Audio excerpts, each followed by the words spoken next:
기도하심으로 말씀 묵상을 시작하겠습니다. 하나님 감사합니다. 오늘도 주님의 귀한 말씀 가운데로 나아갑니다. 늘 귀한 말씀을 통해서 우리의 삶을 주님 앞에 하나하나씩 또 한 걸음 한 걸음씩 세워가는 귀한 자녀 되게 하여 주시옵소서. 예수님 이름으로 기도드리옵나이다. 아멘. 네, 반갑습니다. 오늘은 이제 13장 두 번째 시간이죠. 예수님께서는 종종 안식일에 회당에 들어가셔서 말씀을 전하시는 장면들이 이제 복음서에 등장을 합니다. 당시에 예수님께서는 랍비로 인정받으셨고 또 권위를 인정받으셨기 때문에 그러한 이제 회당에서 말씀을 전할 기회가 있는 거죠. 오늘 이야기는 그 과정에서 생겨난 한 사건입니다. 이곳에서 예수님은 18해, 그러니까 18년 동안이나 척추장애로 고생하고 있는, 투영하고 있는 한 여인을 만나게 됩니다. 그리고 그 여인을 불쌍하게 여기시고 그 병을 고쳐주시게 됩니다. 예수님께서 이러한 병자들을 고치시는 장면은 또 복음서에 여러 차례 등장하게 되죠. 그래서 특별히 예수님께서는 이러한 이들을 안타깝게 여기시고 또 그들을 병으로부터 자유케 하시는 것이 바로 하나의 복음의 역사가 되기도 합니다. 그런데 이것이 문제가 발생하죠. 이것이 문제가 된 이유는 바로 그날이 안식일이었기 때문입니다.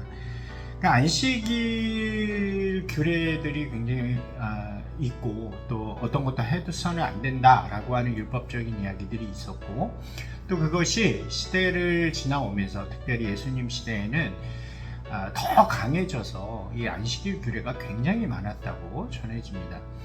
그렇기 때문에 안식일에 무엇인가를 하는 것, 특별히 고치는 것, 또 고침을 받은 사람이 무엇인가를 하게 되는 것이 굉장히 경계의 대상이기도 하고 비난의 대상이 되기도 했던 것 같습니다.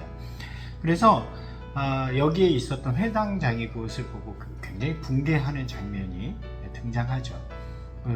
그러면서 안식일에는 이러한 일을 절대로 해서는 안 된다라는 것을 강조하면서 이야기를 합니다. 6일이라는 시간이 있는데 그 시간 동안 일하고 또 할 일 하면 되지 왜 안식일에 이러한 일을 하느냐, 그러니까 안식일에 해서 안 된다라고 지적하는 것입니다. 그 이야기를 들은 예수님께서는 그를 강하게 비판하시는 장면이 이어지죠. 그러니까 안식일에 자신들의 소유된 가축들, 소나 또 나귀 같은 그런 가축을 위해서 밥도 주고 먹을 것도 주어서 그들을 이렇게 기르지 않느냐. 자신들은 그렇게 하면서 이 불쌍한 여인, 긴 시간 동안 아픈 가운데 있었던 이 여인, 마귀에 사로잡혀서 고난 가운데 있었던 이 여인을 자유롭게 하는 하나님의 마음은 왜 알지 못하느냐. 그 아픔으로부터 자유함을 주는 것이 개인의 소유를 위하는 것보다 더 소중한 것이 아닐까라고 하는 말씀을 하시는 것입니다.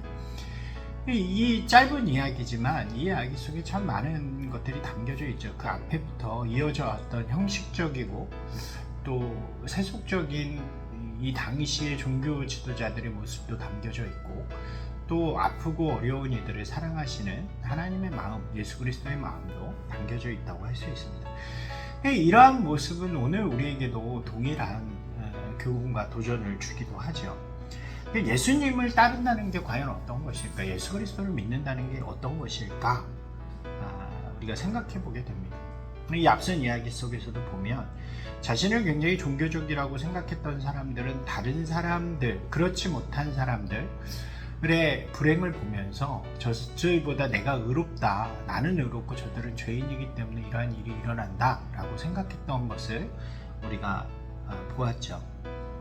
자신은 규칙을 잘 지키는 사람들이에요. 안식일에 그러한 일도 범하지 않기 때문에 자신들은 의롭고 그렇지 않은 자들, 그것을 범하는 자들은 하나님께 벌을 받아도 된다 라고 여기는 것이 당시에 종교 지도자들의 모습이었습니다.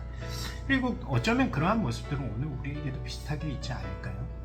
우리가 지키고 있는, 우리가 생각하는 어떤 규칙을 지키기 때문에 우리는 거룩하고 우리는 하나님의 백성이라고 여기면서 그렇지 못한 이들을 향해서는 굉장히 비난과 또 심판의 화살들을 강하게 내보내고 있는 것이 우리의 모습일 때가 있는 것 같습니다. 그런데 예수님께서는 오늘 이 말씀 속에서 정말로 중요한 것은 우리 마음 안에 있는, 그러니까 진정한 하나님의 뜻을 알고 바라보고 그것을 따르려고 하는 마음이라고 이야기해 주시는 거죠. 안식일의 규칙보다 더 중요한 것은 안식일 가운데 담겨져 있는 하나님의 마음이다라는 것입니다. 안식일의 규칙을 지키는 것은 나를 높이는 거고 나의 유익을 챙기는 것이었다면, 그것을 위해서 안식일의 규칙을 강조했다면, 안식일에 담긴 마음, 하나님의 마음을 전하는 것은 다른 이들을 살리고 또 다른 이들에게 하나님의 뜻을 전하는 일이 되어지는 것이기 때문에, 그렇게 본다면 진정한 신앙의 의미는 바로 여기에 있다고 할 수 있는 것입니다. 사랑하는 여러분, 한번 생각해 보셨으면 좋겠습니다. 우리의 신앙은 과연 종교적인 규칙을 지키는 것에 있는가, 아니면 하나님의 뜻을 따르고 있는 것에 있는가? 주일에 예배 드리고 11조를 드리고 어떤 규칙들을 잘 지키는 것으로 나의 신앙을 증명하고 있는가, 아니면 나의 삶을 통해서 하나님의 마음을 전하고 따르는 일을 통해서 증명하고 있는가? 이 말씀들, 이 질문들 속에 우리 자신을 돌아보면서 하나님이 기뻐하시는 진정한 믿음의 길 가운데로 나아가는 저와 여러분이 되기를 주님의 이름으로 축원합니다.